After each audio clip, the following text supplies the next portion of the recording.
Oi, segundo ano, tudo bem, meus amores? Então, hoje a tia tá aqui pra gente falar da nossa matéria de geografia, tá bom? Vamos dar continuidade à última aula que ocorreu antes daquela semaninha que a tia deu aquela revisão das folhinhas, ok?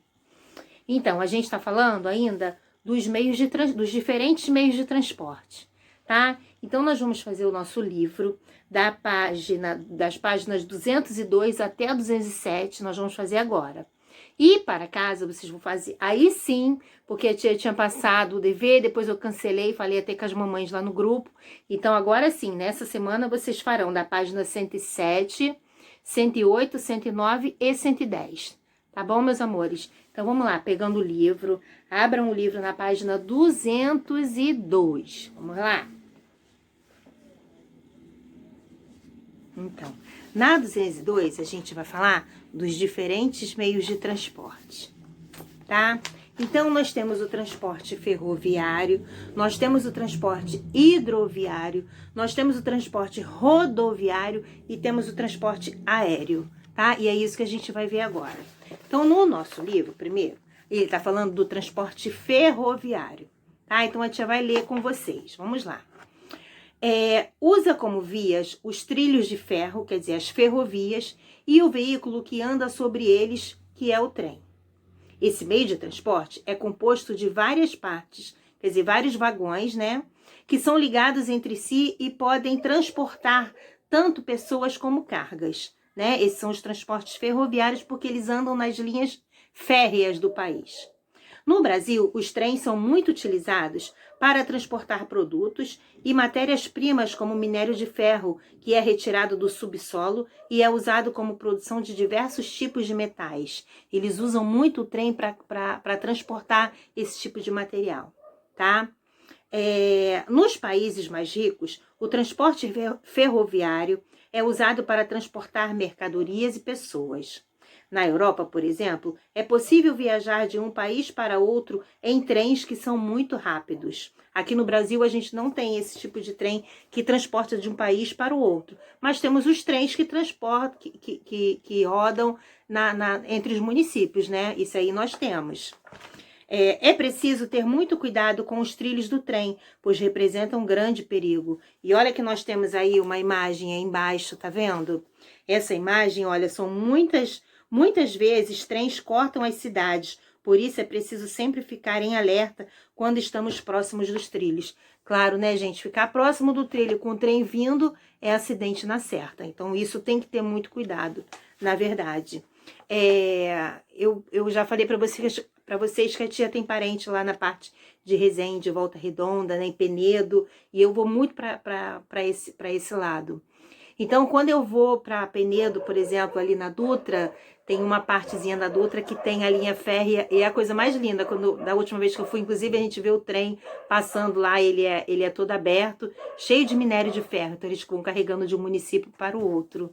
E é bem legal de ver, tá? E nós temos os trens, né, gente, que rodam dentro do nosso estado, entre municípios, né? Temos o que faz trem que vai até Seropédica, que vai para Madureira, que vai para outros lugares. Esses trens que passam ali pela central do Brasil, né? Esses trens, às vezes, em horário de rush, que dizem, o horário de rush é a hora que as pessoas estão indo trabalhar, normalmente são muito cheios, né? Estão sempre lotados. Mas é um meio de transporte, né? Ferroviário. Então, vamos na página 203. Agora a gente vai ver o transporte hidroviário. Hidroviário escreve com H, como está aí no nosso livro. Esse tipo de transporte utiliza embarcações que navegam por diferentes tipos de vias aquáticas, como os rios e os mares. Aquáticos é tudo que vem da água, né? Atualmente, os navios são responsáveis pelo maior volume de carga transportada entre países. Além disso, existem os navios de turismo que levam pessoas para conhecer pontos turísticos ao redor do mundo. Isso é bem legal, né? É o famoso pegar o navio aí para passear, né? Fazer o famoso cruzeiro. No Brasil, apesar do grande número de rios e de uma área litorânea grande, o transporte aquático é pouco utilizado. Ele é mais empregado para o transporte de produtos agrícolas, como a soja.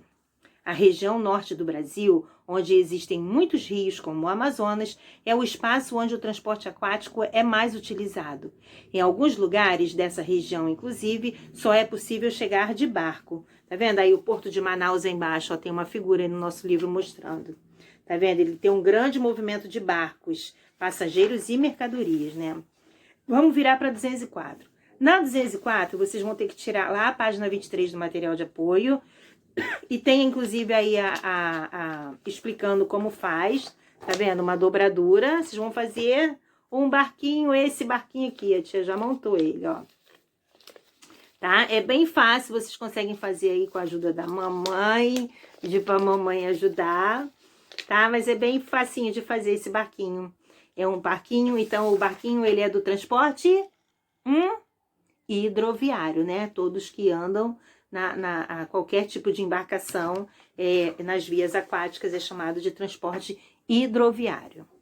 Então vamos para 205 e o barquinho depois vocês podem fazer. Depois que montar, gente, que dobrar ele, se vocês quiserem pintar, fazer algum detalhe, podem ficar à vontade. O barquinho é de vocês, tá bom? A tia só montou. E olha que eu não sou boa de dobradura, já falei isso pra vocês, né? Quebrei a cabeça aqui, mas eu consegui fazer porque isso daqui é bem fácil, né, gente? Desde que eu era criança, na verdade, que eu montava esses barquinhos aqui. Então, por isso que a tia tá deixando vocês fazerem depois. Vamos para 205. O transporte rodoviário. Agora são os transportes que andam nas rodovias. O transporte rodoviário é utilizado por veículos com rodas em estradas, podendo serem pavimentadas ou não. Esse transporte é o mais utilizado em nosso país. A maioria dos acidentes ocorre nesse meio de transporte. Isso não é legal, né? Por isso, é muito importante tomar todo o cuidado com os veículos. Você ainda não tem idade suficiente para guiar um veículo.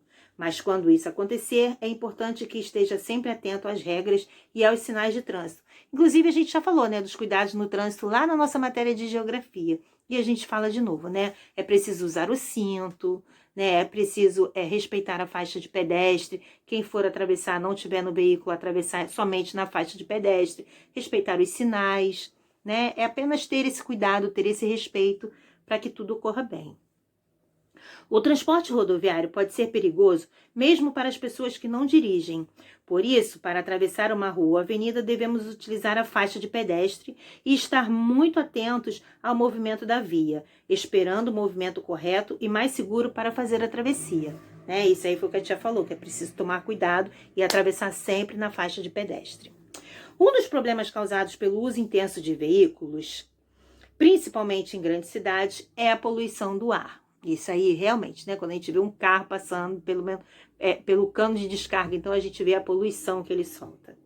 O número de motos também tem crescido nas cidades, lugar onde é comum o uso de motocicletas para fazer entrega de pequenas encomendas. Aí a gente vê, ó, tem uma foto aí do lado, tá vendo? Que vê o gás que solta no nosso ambiente e isso acaba poluindo, né? Não tem jeito. Vamos virar lá para a página 206. Tem o RA, tá? Vocês podem fazer o RA aí.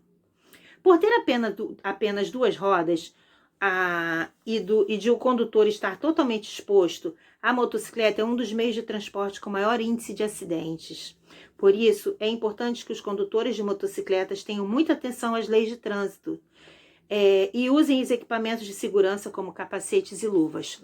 Isso, gente, é o básico. Quem estiver andando de moto, o mínimo que tem que estar é do capacete. Não pode andar de moto sem capacete, ok? E agora nós vamos ver o transporte aéreo, que anda no ar. É o transporte realizado pelos ares, por meio de máquinas que são capazes de voar, como as aeronaves. É considerado um dos meios de transportes mais modernos e seguros que existem. A principal vantagem do transporte aéreo é o custo elevado, o seu custo elevado. Né? Quer dizer, a principal desvantagem, porque realmente ele é mais caro, né? Uma passagem aérea ela é bem mais cara. Por isso, na maioria das vezes, ele é utilizado somente para transportar pessoas e cargas valiosas. Atualmente, o transporte aéreo é responsável por fazer a conexão entre lugares distantes, promovendo grande troca de produtos e culturas. Para se ter uma ideia, é possível viajar de São Paulo a Lisboa, capital de Portugal, localizada na Europa, a cerca de 10 horas. Então, quer dizer, de avião é sempre muito mais rápido, né? A tia vai contar um exemplo para vocês muito rapidinho. Eu tenho uma irmã que mora no Espírito Santo. A primeira vez que eu fui no Espírito Santo para visitá-la, eu fui de carro. E de carro, gente, eu levei quase 11 horas para chegar lá, tá? E agora, hoje em dia, quando eu vou na minha irmã, eu vou de avião. De avião para lá é 40 minutos, 45 no máximo. É muito rapidinho. Olha a diferença que é para ir de carro e de ônibus. E de avião, né? É uma diferença muito grande. Mas é claro, a passagem aérea, ela é mais cara. Mas o tempo, né? Você chega muito mais rápido. Lá na 207, olha, a bicicleta, um transporte alternativo. É um transporte, olha que legal isso aí, olha. Atualmente, muitas pessoas estão procurando utilizar meios de transportes alternativos e menos poluentes como a bicicleta. A bicicleta é movida pela força humana, então não causa poluição atmosférica e, por ser pequena, circula com facilidade pelo trânsito das grandes cidades, escapando dos congestionamentos. Claro, quem está de bicicleta não vai ficar no congestionamento, não polui, porque não tem aquela poluição saindo, porque ela não tem cano de descarga, né? Então, para o ambiente é muito melhor. É importante que os condutores de veículos e motorizados, como carros, caminhões e ônibus, zelem pelas pessoas que optam por utilizar a bicicleta, pois eles compartilham as mesmas vias de circulação. Isso quer dizer o quê? Quem tem um carro tem que respeitar também, né? Porque o que acontece? Às vezes na rua, a pessoa acha que tem carro e acha que o direito é dela de andar na rua. Não, não é que a bicicleta vai andar no meio das ruas, não. Ela vai andar no cantinho, mas é preciso ter cuidado, é preciso ter respeito, né? É o que a tia sempre fala, tudo começa pelo respeito. Então, se todo mundo se respeitar, tudo fica muito mais fácil, né? Gente, então geografia vai ficar aqui, tá? E vocês vão fazer para casa, aí sim, vocês vão fazer a página 107 e 108, que seria o dever de casa, e a página 109 e 110, que a tia tinha passado na outra aula, eu botei para fazer agora. Quem já fez, né, porque quando uma mãezinha sinalizou para a tia lá que eu ainda não tinha explicado essa matéria, e eu pedi para que vocês não fizessem, alguns falaram para mim que já tinha feito. Então não tem problema, gente, deixa feito, tá? Não tem problema, a tia vai estar mandando o gabarito para poder corrigir, não tem problema nenhum. Quem já fez, está feito, vai fazer só a 107 e 108, que a 107 e 108 a tia não tinha passado, eu deixei para passar agora mesmo. Tá bom, meus amores? Então, vocês, o dever de casa é da 107 até a página 110, tá bom? Um beijo, amo vocês, eu tô com saudade, muita saudade.